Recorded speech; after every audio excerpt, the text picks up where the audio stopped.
పెళ్లి ఆహ్వానం మొదట ఎవరికివ్వాలో ఈ వీడియోలో తెలుసుకోండి. మొదటి ఆహ్వానం గణేశుడికి పెళ్లి వివాహం అనేది మొదటి ఆహ్వానం అనేది గణేశుడికి ఇవ్వాలి. ఎందుకంటే మొదటి ఆహ్వానం గణేశుడికి వివాహంలో ఎలాంటి అడ్డంకులు రాకుండా ఉండటానికి ఆ పెళ్లి వివాహానికి గణేశుడిని ఆహ్వానించాలి. మరి రెండవ ఆహ్వానం ఎవరికి ఇవ్వాలో తెలుసా? రెండవ ఆహ్వానం విష్ణుమూర్తి మరియు లక్ష్మీదేవికి ఇవ్వాలి. ఎందుకంటే వీరు లేని శుభకార్యం జరగదు. విష్ణుమూర్తి లక్ష్మీదేవి లేని శుభకార్యం ఎక్కడా జరగదు. కాబట్టి రెండవ ఆహ్వానం విష్ణుమూర్తి మరియు లక్ష్మీదేవిని పిలవాలి. మూడవ ఆహ్వానం హనుమంతుడికి, అంటే చెడు శక్తుల ప్రభావం లేకుండా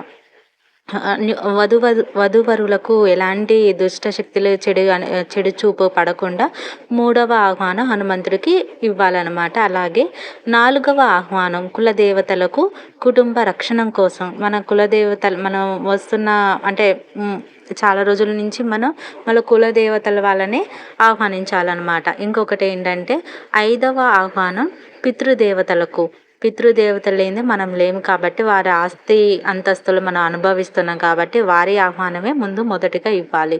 వాళ్ళకి ఐదవ ఆహ్వానంగా మనం ఆహ్వానించాలి, వచ్చి దీవించండి అని. మరి తర్వాత సంప్రదాయంగా మామగారి ఇంటికి ఆహ్వానం సంప్రదాయం ప్రకారంగా వెళ్ళాలి అన్నమాట.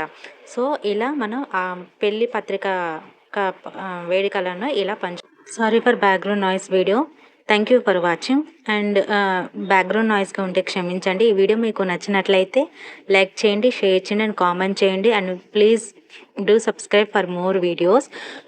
ఇంకోటి ఏంటంటే పెళ్ళి అనేది అరుదుగా జరుగుతుంది, జీవితంలో ఒక్కసారి వచ్చే సంఘటన కాబట్టి ఆ పెళ్లి వేడుకలు